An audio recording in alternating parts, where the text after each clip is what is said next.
To start the day, we're delighted to welcome our very first speaker, Ms. Golda from Papua New Guinea. Ms. Golda Geroro, founding partner of Geroro Lawyers, a distinguished legal professional from Papua New Guinea with a multifaceted career in law, governance, and corporate leadership.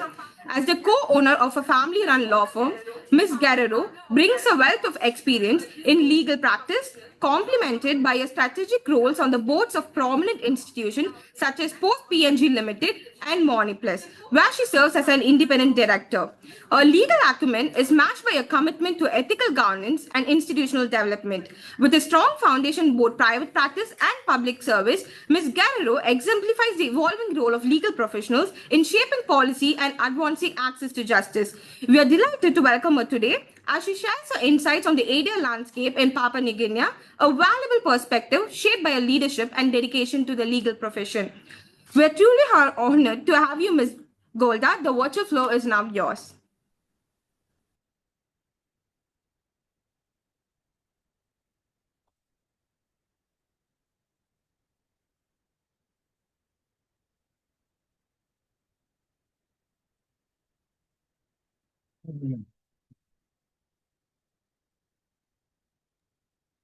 Ma'am, I think you're on mute.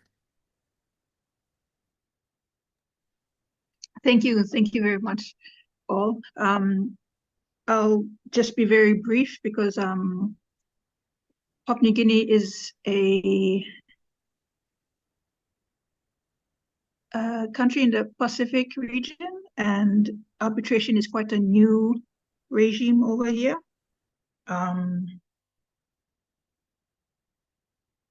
The new arbitration regime replaced our PNG's Pre-Independence Arbitration Act of 1951, and so we've only been a signatory to the New York Convention since 17th July 2019.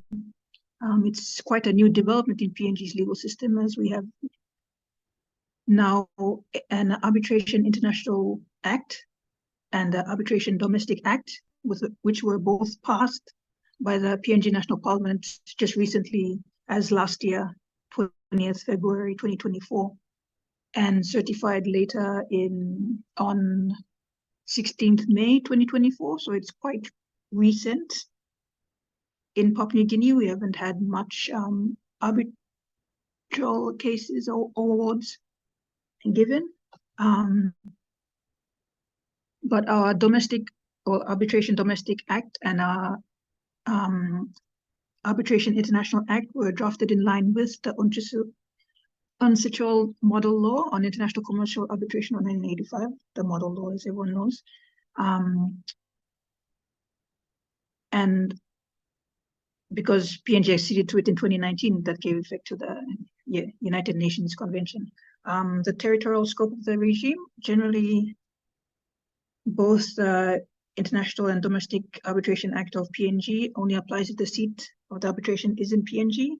Currently, most arbitration occurs in either Singapore or Hong Kong or Australia as the seat, not in PNG.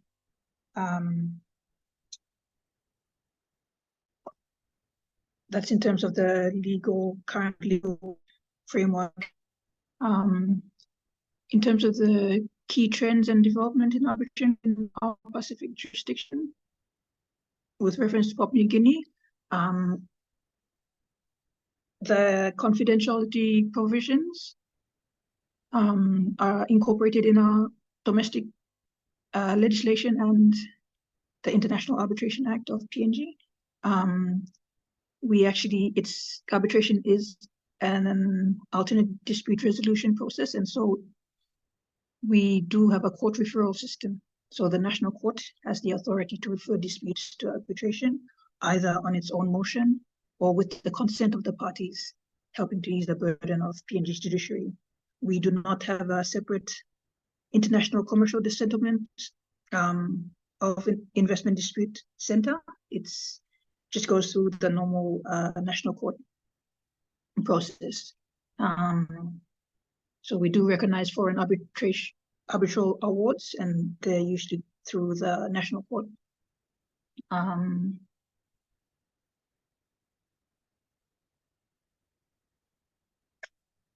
I guess we do have regional influence in terms of trying to have be more position ourselves to be more arbitral friendly in the Pacific, especially with neighbor countries like Fiji and Vanuatu, which are also modernizing their arbitration frameworks to attract international business as well. I guess the other key trends or development under our legislation would be the as I mentioned, earlier, the arbitrability of the dispute is usually dealt with through the court, through a court referrals or court annexed arbitration. Having said that, that does not affect the current application of existing legislations provided for under our domestic arbitration. So it just stipulates a mechanism for dispute resolution apart from the current arbitration under similar or acts.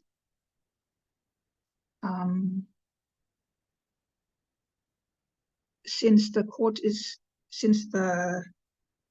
National Court refers matters to arbitration, the extent of the court intervention is also provided in the Act, and actually provided the court, neither the court nor any other court intervene on the matters governed by the Act. Yeah. The statutory time bars and conditions precedent such as the Act, as well as both the domestic and national arbitration acts by the state. However, there's a separate legislation under the domestic laws, which is our Claims by and Against the State Act, which has that limitation. Because that Claims by and Against the State Act does not apply to our International Commercial Arbitration Act, even though the state is a party. In terms of representation of arbitral proceedings, it's strictly limited to lawyers. So you can be duly qualified as a legal practitioner in PNG to be an arbitrator. Yeah. The other key, I guess, is the public policy is catered for under both legislations, the Domestic and International Arbitration Act of PNG, as long as I'll just read it. As long as it is declared for the avoidance of any doubt that for the purposes of these sections, an interim measure or arbitral award is in conflict with or contrary to the public policy of the state if it was induced or affected by fraud or corruption, or it is repugnant to the general principles of humanity. I guess that's a general. Moving on, the involvement of public and private entities in global arbitration. So the state-owned enterprises often engage. We've also been going through several state-owned enterprise reforms as well. So it's quite new in that space, although it could be used as a way of resolving disputes relating to international trade, investment, and regulatory matters. Arbitration does provide state-owned entities with a neutral forum to settle conflicts efficiently, avoiding lengthy litigation in national courts. I guess some key aspects of arbitration involving SOEs may include, because we haven't had any as such yet, but sovereign immunity. So the state-owned enterprise may invoke sovereign immunity to avoid arbitration. And this depends on whether they are commercial or government capacity. In terms of PNG state-owned entities, they are owned by the government through their commercial arm, Kumo Consolidated Holdings Limited, a separate company, government-owned entity. In terms of, so state-owned enterprises can be involved in ISDS cases, either as claimants or respondents. Yeah. We haven't had much regulatory changes in terms of arbitration involving state-owned enterprises, but it would intersect with our national laws and international treaties via navigation through our legal frameworks here in PNG. It's quite sensitive because it's involves the government, so there's political sensitivities when it dealing with state-owned entities, and obviously different laws as well, like the public laws that you have to consider in terms of like the Public Finance Management Act, and generally dealing with projects that the state-owned enterprises undertake. Disputes involving state-owned enterprises, yes, can be politically charged when the public funds or national interests are at stake. And yeah. Other than that, I guess the main highlight would be the confidentiality clauses, the role of lawyers, strictly to arbitration, strictly to the legal profession. Time bars, and yes, the recognition of enforcement of the arbitral awards. Apart from that, I have nothing more to add, unless anyone has any questions. Thank you, Ms. Golda, for the excellent presentation about the arbitration regime, particularly the Papua New Guinea's new arbitration regime. No doubt, 1 year has gone. The new arbitration regime of Papua New Guinea is obviously going to be a catalyst, making PNG one of the very significant country in the global south to become an arbitration-friendly destination. We hope so, surely on it. But interestingly, what we analyzed as part of institution in the global south, this particular regime change has given notable differences between the ability of courts to intervene in the proceedings, particularly the breach of an arbitration agreement per se. And it also dealing with much on the limitation period, legal representation, particularly on the claims by and against the state, and adding on the codification of the principles of confidentiality and privacy. All these is excellently codified, and as a stakeholder who's quite interested to get involved in the region in PNG for arbitration, it is making PNG courts as a source for guidance from the principles of English common law. And even though I think more than a long period after the independence, this reform is quite a valuable reform, no doubt on it.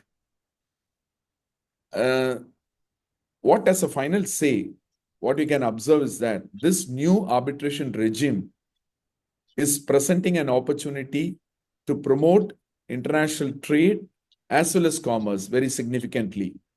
And as Madam Golda was mentioning, this new regime is going to create a robust arbitration framework that is going to offer an alternative means of resolving complex commercial disputes, interestingly using the confidentiality, the neutrality, and very significantly this efficient process which leads to an enforceable arbitration awards. That is the very the necessity of the hour when it comes to a dispute resolution process, the enforcement. Thank you, Madam Golda, for the insightful information about the arbitration regime in PNG. And we are very happy on behalf of KFCRI to have you as an first speaker on this 24-hour virtual event. And it is our team thanking you on a very significant day. This is going to be a milestone. We are going to make multiple announcements about what is going to be the future about Global South arbitration. Thank you.